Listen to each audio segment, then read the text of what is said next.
Queste primarie rappresentano un momento, credo, di svolta, il momento in cui nella storia del Partito Democratico, dopo 10 anni di vita, si prende atto che da un lato bisogna cambiare e dall'altro bisogna ascoltare la base. Queste primarie sono un appello molto chiaro all'unità, alla chiarezza interna e a un far politica che ci riconsegna alle prossime sfide e quindi urne in modo più compatto e forte.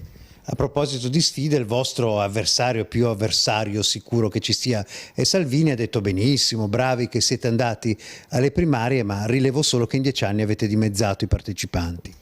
Io rilevo che siamo l'unica forza politica che non sceglie i propri dirigenti con i tweet, non li sceglie con i post su Facebook, e li sceglie con una grande partecipazione democratica. Credo che 1.800.000 persone che si sono espresse per scegliere un segretario di partito non si possano né denigrare né prendere in giro, si debba prendere atto che c'è una comunità democratica che vuole contare.